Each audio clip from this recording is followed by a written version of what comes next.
가장 크게 영향받는 게 금리 그리고 이제 국가 정책이거든요. 이 엑시트가 늦어지니 거의 제로에 가까이 지금 이 제로에서 마이너스로 가려고 하는 몇백억씩 하는 땅들은 이자 뭐 한 달에 4억 5억씩 내는 지금 아슬아슬한 현장들도 몇 개 있습니다. 안녕하세요. 생각을 싫어하는 남자 창업가 강호동입니다. 여러분, 너무 귀한 분을 건축사님을 모셔서 2편을 찍자고 부탁을 드렸는데 아직 1편을 안 보신 분이 있어요. 1편부터 보고 오세요. 5억 갖고 57억을 매각하신 어마어마한 분입니다. 그리고 그게 오래 걸리지 않았어요. 불과 3년 전이에요. 3년 전. 그거 보고 오세요. 그래서 투자하는 건축사님은 처음이셨거든요. 제가 만나본 분 중에. 이번에 노하우를 들으려고 이 한겨울에 이 오르막길에 지금 제가 다리 알배겨 가면서 왔는데 대표님 그 정도는 아니에요.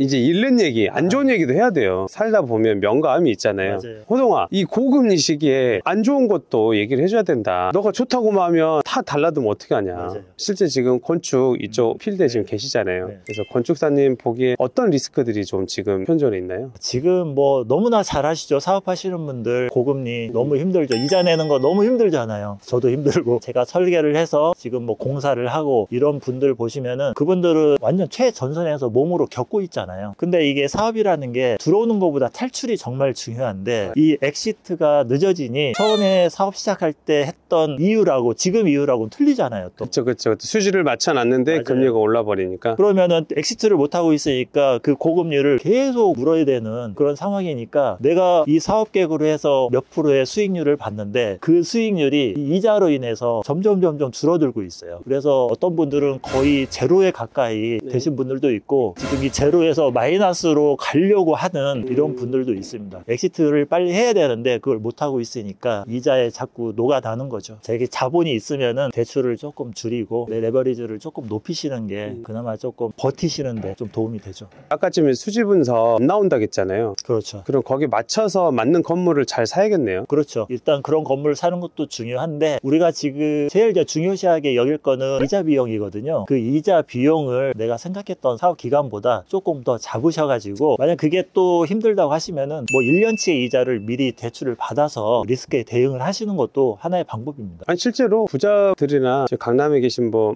많은 사람들은 뭐 1년치를 미리 해놓더라고요. 금리가 높아도 내가 계획만 하고 감당만 할 수 있으면은 상관이 없습니다. 실제로 그리고 어차피 월세 낼 돈으로 저희가 늘 그걸 건물 사라 이자 내면서 그렇죠. 근데 그런 분들이라면 저는 늘 얘기를 해주거든요. 지금 매수자 우위거든요. 맞아요. 매도자한테 뭐 2억이든 3억이든 깎아서 금리 볼 돈, 1년, 2년치 볼 돈을 차라리 하면서 차라리 그런 매입하면 되는 거거든요. 맞아요. 거기서 리스크를 그저께 하나씩 제거해 나간다고 하면은 뭐 지금도 진입하는 데는 사실 상관은 없습니다. 어떠세요? 지금 건축사님은 현장에 지금 설계를 많이 해주신다고 들었는데 꼬마 빌딩하고 중형 건물 하시잖아요. 어떠세요? 작은 데는 대출 규모가 그나마 좀 적기 때문에 높아진 금리를 감당을 하면서 어떻게든지 끌고 나가더라고요. 그런데 규모가 좀 큰 땅들 200평, 300평 뭐 금액이 땅값이 막 몇백억씩 하는 땅들은 지금도 이자 뭐 한 달에 4억, 5억씩 내는 그런 현장들이 있거든요. 그래서 그 시행사는 지금 뭐 얘기로는 뭐 손 들겠다라는 얘기도 하는데 그럼 뭐 은행에 넘기는 거거든요. 지금 아슬아슬한 현장들도 몇 개 있습니다. 그런 분들은 진짜 브리지 대출 받아가면서 PF 받아가면서 만기가 도래하거든요. 곧. 지금 이 전체적인 건축 시장이 한 2년 전에 만기를 연장해 준 것들이 많아요. 곧 그 만기가 돌아옵니다. 그랬을 때 과연 살아남을 업체가 몇 군데나 될 것이냐 지금 그것도 굉장히 관심사죠. 맞아요. 직장이나 자영업자분들 건물주 되시려고 하신 분들이 되게 요 부분 때문에 무서워하는데 저희들은 요 부분에 속해 있지는 않잖아요. 저 PF 쪽은 아니니까. 그러니까 제가 심플하게 얘기해 드릴게요. 여러분들 이런 것 때문에 막 언론 보고 뭐 주위에서 난리가 난다더라. 여러분 이거는 자기 자본 뭐 5% 10% 에코티라 하잖아요. 남의 돈 최대한 레버리 풀대출 받아갖고 해서 이렇게 문제가 되는 거지. 은행에서 우리 같은 사람 뭘 믿고 뭘 해주겠어요. 담보 하나 보고 하는 건데. 그래서 그 대출만 줄여서 하면 되고요. 지금 건축사님 너무 좋은 얘기 해주셨잖아요. 고금리 여파가 속에서 힘들지 않으려면 1년치라든지 자금 확보하고 하면 어느 정도 괜찮다. 그리고 건축 시장에 대해서 좀 궁금해서 또 건축사님 모셨으니까 네. 어떠세요? 지금 건축 시장은요? 시장이 너무 안 좋죠. 일단 건축 시장 자체가 예전부터 가장 크게 영향받는 게 금리 그리고 이제 국가 정책이거든요. 근데 지금은 뭐 정책적인 어떤 특별한 변화는 없긴 하지만 금리가 제일 큰 문제죠. 건축 시장은 무조건 대출하고 굉장히 밀접한 관계가 있는데 대출에서 굉장히 큰 리스크가 있으니 사람들이 일단 쉬고 있는 경우가 굉장히 많고 정책적으로도 굉장히 다운돼 있는데 건축 경기를 풀어줄 수 있는 여러 가지 좀 방법이 나왔으면 좋겠다라는. 그래서 실제로 저희 건축주 중 일부는 국가 청원도 하고 막 그러고 있습니다. 아, 철거 때문에 지금 힘들어 죽겠어요, 진짜. 그때는 저 막 4천만 원씩 내고 그랬어요. 네, 맞아요. 예전에는 안 들어갔던 돈이거든요. 그게 있어서 꼭 사고가 나고 안 나고 그렇진 않거든요. 네. 그거를 꼭 규제로 통해서 꼭 해야 되느냐. 이제 그런 것도 좀 문제가 있고, 이제 시장 자체를 조금 뭐 활성화하는 그런 정책이 좀 나왔으면 좋겠는데 너무 좀 규제 위주다 보니까 사실 너무 힘듭니다. 여기서 하소연 하시는 건가요? 그러게. 좀 풀어주세요.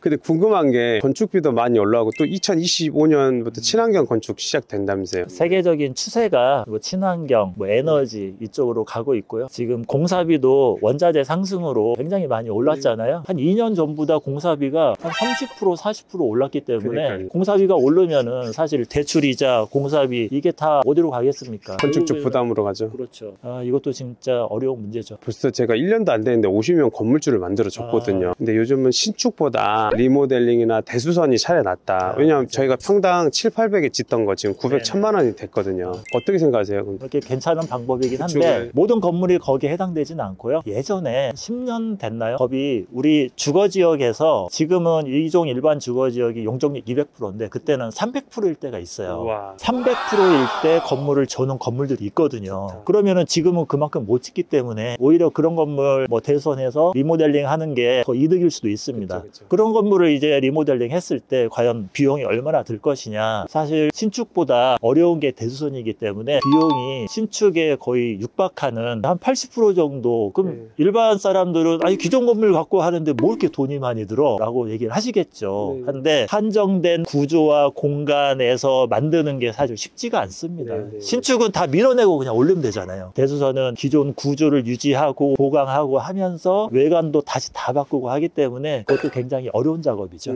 대선했을 때 훨씬 더 유리한 건물들이 있습니다. 그런 거는 사업성 분석을 하셔가지고 신축, 대선 선택을 하시는 게 맞습니다. 아, 건축사님. 네. 아쉽지만 이렇게 하나도 안 나오신 것 추워가지고. 아무튼 저희 시청자분들을 위해서 내복도 안 입고 오셨는데 근데 이렇게 지금 좋은 얘기 해주시려고 와주셔서 감사해요. 뜨거운 열기 때문에 따뜻합니다. 그래도. 아, 너무 좋습니다. 아쉽습니다. 한마디 더 좀 해주세요. 저희 시청자분들. 지금 시장이 굉장히 오늘 날씨만큼 얼어 있는데요. 지금 제가 거래하는 전문 시행사들도 지금 바짝 엎드려 있거든요. 근데 대화를 많이 해보면은 다들 지금 바닥이 아니니까 그런 생각을 많이들 얘기를 해요. 그러면서 아직 시작은 않고 있는데 여러분들 지금 기회이신 것 같아요. 어떻게 보면은 매수자 우위 시장 아닙니까? 맞아요. 지금 뭐 물건들이 많이 좀 나와 있고 소비가 되지 않는 물건들이 많이 있거든요. 맞아요. 영끌족들이 하나씩 이제 막 던지더라고요. 여러분들 지금부터 준비를 하지 않으시면은 나중에 다들 바람 타고 꼭대기에 있을 때 그때 타게 되니까 지금부터 준비하셔가지고 빨리 움직이실 지금 기회인 것 같습니다. 건축사님도 계속 좀 좋은 땅 보고 계시죠? 그럼요. 저도 기회를 엿보고 있습니다. 네. 장사 잘해서 반드시 건물주가 되는 그날까지 화이팅!